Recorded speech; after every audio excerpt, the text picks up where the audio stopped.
Venkatesh advanced pain clinic, నొప్పి మాయం, surgery దూరం. For appointments 9155515563. నేను జిఆర్ మహర్షి. అందరూ చాలా కాలంగా ఎదురు చూస్తున్నటువంటి పుష్ప 2 వచ్చేసింది. నిన్న రాత్రి ప్రీమియర్ షోలో అనేక మంది చూసేశారు. అభిమానులంతా విపరీతమైన ఉత్సాహంతో చిందులేశారు, డ్యాన్సులు చేశారు, ఫైటింగ్లకి ఒక్కొక్కరు గూస్ పంప్స్ తెచ్చుకున్నారు. అంతా బాగానే ఉంది. కానీ ఓవరాల్గా ఆ సినిమాలో ఏమిటి, ఆ సినిమా నిజంగానే అందరి అంచనాలు అందుకుందా లేదా అభిమానులకు మాత్రమే సంతృప్తి పరిచిందా? ఓని విపరీతమైన బజ్జు క్రియేట్ చేశారు. 1000 రూపాయలు టికెట్ అమ్మారు, నానా ఇబ్బందులు పడి చూశారు జనము. టికెట్లు తెచ్చుకొని ఇన్ని చేశారు కదా. అభిమానులే కాదు, మామూలు ప్రేక్షకులు, సినిమా అభిమానులు అందరూ కూడా చూశారు దాన్ని.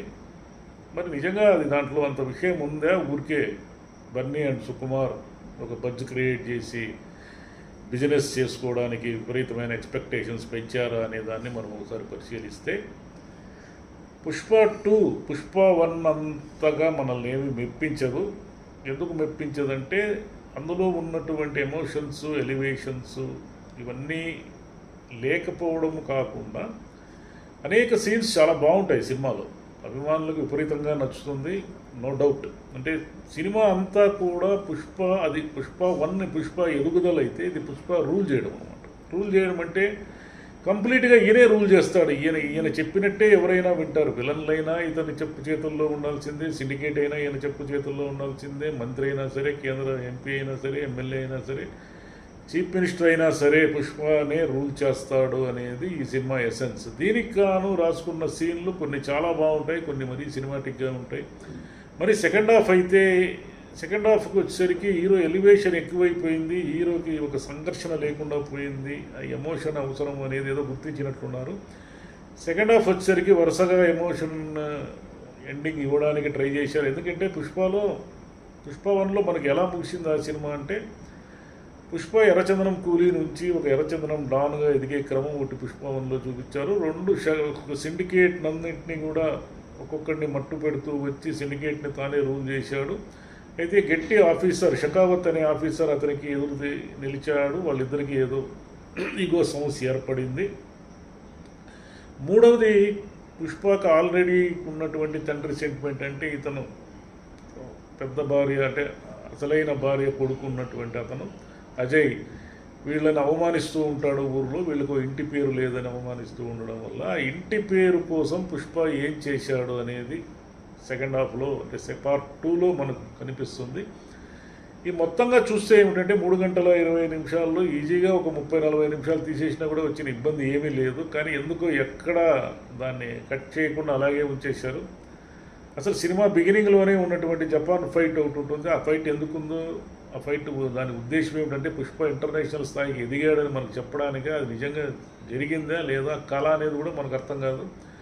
ఒక 10-15 నిమిషాలు ఒక సీన్, సుదీర్ఘమైన సీన్ ఒకటి ఉంటుంది. ఆ తర్వాత వరుసగా వచ్చే సీన్లన్నీ కూడా ఏమిటంటే పుష్ప తన ఎత్తుకు పై ఎత్తుతో ఎలా ఒక్కొక్క సీన్లో తాను ఎలివేట్ అవుతూ వస్తాడు. తాను చేయాలనుకున్నదే చేస్తాడు తప్ప ఇంకొకటి చెప్పింది చేయడు అనేది. అలా ఒక్కొక్క సీను ఎలివేట్ అవుతూ రావడం ఒకటే కాకుండా ముఖ్యమంత్రితో ఫోటో తీసుకోవాలని ఆయన కోరిక నెరవేరకపోవడం వల్ల ఏకంగా ముఖ్యమంత్రినే మార్చే దిశగా ఆయన ప్రయత్నం చేయడము పుష్ప అనేది, అది మెయిన్ లీడ్ ఈ పార్ట్ 2లో.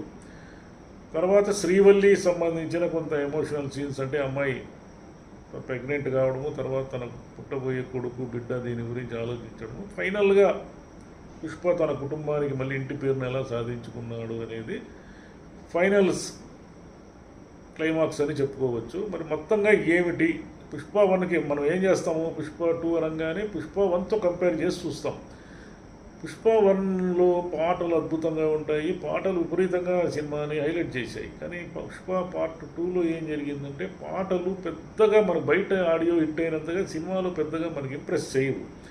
దానికి కారణము రాంగ్ ప్లేస్మెంట్ కూడా ఒక కారణం కావచ్చు. ఎందుకంటే పుష్పకు ఒక డ్యూయెట్ అవసరమయ్యే సీన్ అక్కడ ఉండదు. విపరీతమైన ఎమోషను, ఏమంటారు, విపరీతమైన థ్రిల్లింగ్ సీన్స్ నడుస్తూ ఉంటాయి. ఎత్తుకు పై ఎత్తులు, ఈ స్మగ్లింగ్ ఇదంతా నడుస్తూ ఉంటుంది. ఈ నడుస్తూ ఉన్నప్పుడు మధ్యలో ఒక పాట ఫీలింగ్స్ అంటూ రావడము, అది బహుశా అది పెద్దగా ఆకట్టుకోదు మనకు. రెండవది ఏమిటంటే సెకండ్ హాఫ్లో గంగ జాతర పెద్ద డ్యాన్స్ తర్వాత వెంటనే పాట ఉండడం కూడా రాంగ్ ప్లేస్మెంట్ ఏమో అనిపిస్తుంది. మూడవది ఊ అంటావా మామ అనే పాట విపరీతమైన సూపర్ హిట్. ఆ సినిమాలో కరెక్ట్గా ఒక సిచ్యువేషన్ తగినట్టుగా ఉంటుంది ఆ పాట.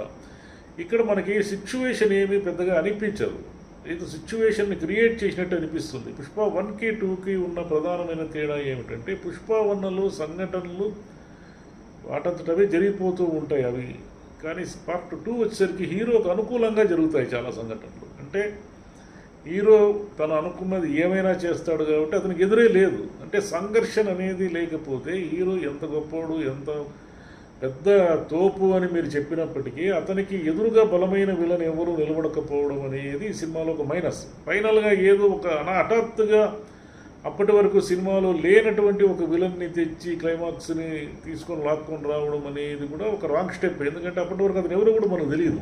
ఒక హఠాత్తుగా ఒక విలన్ వస్తాడు, ఆ విలన్తో కథ నడుస్తుంది. అంటే ఇంతకంటే కథ చెప్తే ఇది స్పాయిలర్ అవుతుంది కాబట్టి నేను కథని రివీల్ చేయడం లేదు దీంట్లో. నిజానికి కథ అంటూ ఏమీ లేదు, పుష్ప రూల్ చేయడం అనేదే కథ దీంట్లో. షకావత్ ఫస్ట్ పార్ట్లో కొంత గంభీరంగా కాస్త నిబద్ధతగా ఉన్నటువంటి షకావత్ సెకండ్ పార్ట్కి వచ్చేసరికి చాలా సీన్లలో బఫూన్ లాగా మారిపోతాడు. అంటే హీరో చేతిలో నిరంతరం ఓడిపోతూ ఒక బఫూన్ తరహాగా మారిపోతాడు. ఇంకోటి ఏమిటంటే 1-2 సన్నివేశాలు సుకుమార్ స్థాయికి తగినట్టుగా మనకు అనిపించవు, ఎందుకంటే మరి చీప్గా ఉన్నాయి. ఆ షకావత్ తర్వాత అతను హీరో వచ్చి ఎలా ఎదుర్కొంటాడనే చోట ఒక సన్నివేశం మరీ దాన్ని ఏమంటారు మరీ చీప్గా ఉంది. అది సుకుమార్ స్థాయికి కరెక్ట్ కాదేమో. ఓకే, అంటే ఇప్పుడు అభిమానులు విజిల్ వేయడం అభిమానులకి నచ్చడం అనేది కూడా అంటే గూస్ బంప్స్ అంటారే అలాంటి రావడం అనేది ఇంపార్టెంట్ కాబట్టి అక్కడ ఏది కరెక్ట్ ఏది తప్పు అనేది కూడా అనవసరము. ఇంకోటి ఏమిటంటే 300 అని ఒక సినిమా ఉంది, 300 అని చాలా కాలం క్రితం ఒక సినిమా వచ్చింది. ఆ సినిమాలో ఒక 2 సన్నివేశాలు బహుశా దీనికి ప్రేరణగా ఉండొచ్చు. ఎందుకంటే భార్యకు అవమానం జరగడం వల్ల అతను అంత పెద్ద యుద్ధానికే పోతాడు. దీంట్లో కూడా భార్యకు సంబంధించిన ఒక ఎలిమెంట్ వల్ల ఇతను చాలా దూరం పోతాడు. అట్లనే రెండోది ఏమిటంటే అందులో 300లో హీరో ఒక గ్రూప్ను ఉద్దేశించి మీరెవరు అని అడుగుతాడు. దీంట్లో కూడా ఏమిటంటే ఒక సన్నివేశంలో హీరోయిన్ ఒక గ్రూప్ను ఉద్దేశించి మీరెవరు అని అడిగి ఆ సన్నివేశం చాలా బాగుంటుంది. హీరోయిన్ అమ్మాయి రష్మిక చాలా బాగా చేసింది ఆ సన్నివేశంలో. మరి ఏమిటి మొత్తంగా సినిమా ఏమిటి, ప్లస్ పాయింట్లు ఏమిటి, మైనస్ పాయింట్లు ఏమిటి, ఇలా ఆలోచిస్తే ఏమిటంటే ఒకటి బ్యాక్గ్రౌండ్ స్కోర్ బాగుంది, కెమెరా వర్క్ బాగుంది, కానీ లెంత్ ఎక్కువ. అది ప్లస్ పాయింట్ కిందకి రాదు కాబట్టి మైనస్ పాయింట్ అది లెంత్ ఎక్కువైపోయింది అనేది. ఇక హీరోకు సంబంధించిన ఎలివేషన్ మీదే డైరెక్టర్ కానీ రైటింగ్ టీం కానీ దృష్టి పెట్టిందే తప్ప మొత్తంగా కథలో ఇతర పాత్రలు ఏవి కూడా హైలైట్ కాకపోవడం అనేది ఒక మైనస్. అంటే లాస్ట్ టైం పుష్ప 1లో ఏమిటి అజయ్ ఘోష్, సునీల్, అనసూయ, షకావత్తు, అంత ముందు ఉన్నటువంటి గోవిందప్ప అనే ఒక ఎస్ఐ, ఇలా ఒకరొక్కరు హైలైట్ అవుతూ వస్తారు. ఇప్పుడు ఏమిటంటే సెకండ్ పార్ట్లో పుష్ప ఇంటర్నేషనల్ స్థాయికి వెళ్ళిపోవడంతో ఈ ఇంటర్నేషనల్ స్థాయికి అంతకు మించిన విలన్లు ఏముండి తేలాక అసలు విలనే లేకుండా పరిస్థితి వచ్చేసింది. విలన్ మళ్ళీ షకావతే వచ్చాడు, కానీ షకావత్ ఎంతసేపు కూడా ఏదో అమాయకత్వంతో కూడిన ఎత్తుగడలు, ఏదో ఈగోతో కూడిన ఎత్తుగడలు వేయడం వల్ల ప్రతిసారి ఏదో ఫూల్ అయిపోవడం అనేది జరుగుతూ ఉంటుంది తప్ప ఇంటెలిజెన్స్ అనేది ఏమి కనబడదు. అక్కడ కండబలమే తప్ప ఇంటెలిజెన్స్ ఏమి ఎక్కడ ఇటువైపు కనపడదు మనకు.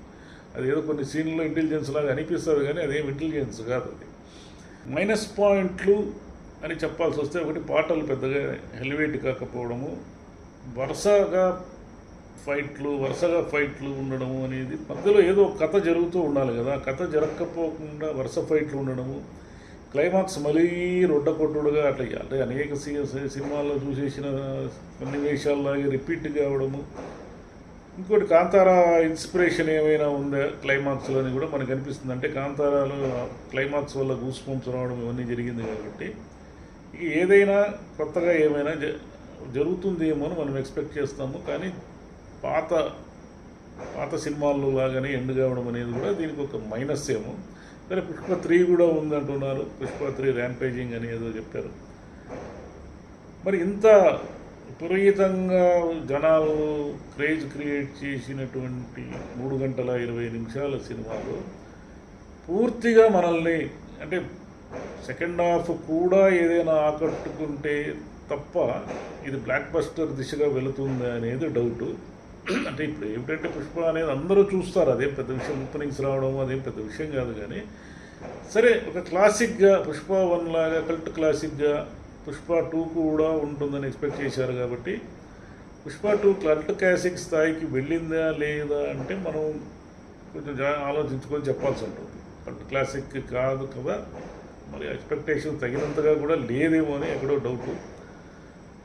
పోను మరి రెస్పాన్స్ ఎలా ఉంటుంది? నిజంగానే ఆ యాక్షన్ సన్నివేశాలకి థ్రిల్ అయిపోయి సినిమాని 1-4 సార్లు చూసేసి జనం సూపర్ హిట్ చేసేస్తారు. అసలు నార్త్లో దీని రెస్పాన్స్ ఎలా ఉంటుంది? ఎందుకంటే విపరీతమైన రక్తపాతము, ఫైట్స్ ఉన్నాయి కాబట్టి దీది ఎలా ఉంటుంది, ఇది ఫైనల్గా దీని రిజల్ట్ అనేది మనం ఇప్పుడే చెప్పలేము. కానీ మామూలుగా సినిమా అభిమానులకైతేనేమి, సినిమా విపరీతంగా బ్రహ్మాండంగా ఉంటుంది, ఏదో అద్భుతం స్క్రీన్ మీద జరుగుతుందని ఆశిస్తున్న వాళ్ళకైతేనేమి కొంత నిరాశపరిచిందని చెప్పాలి. పూర్తిగా హైట్స్ అందుకోలేదు, కానీ అల్లు అర్జున్ నటన మాత్రము పరాకాష్ట. అంటే అతను పెట్టిన శ్రమ, అతను పెట్టిన ఎఫర్టు, ఒక క్యారెక్టర్ని డిజైన్ చేసుకోవడంలో అతను చూపిన శ్రద్ధ, ఇవన్నీ కూడా మనకు చాలా స్క్రీన్ మీద చాలా స్పష్టంగా కనబడతాయి, చాలా ఇంప్రెసివ్గా కూడా ఉంటాయి.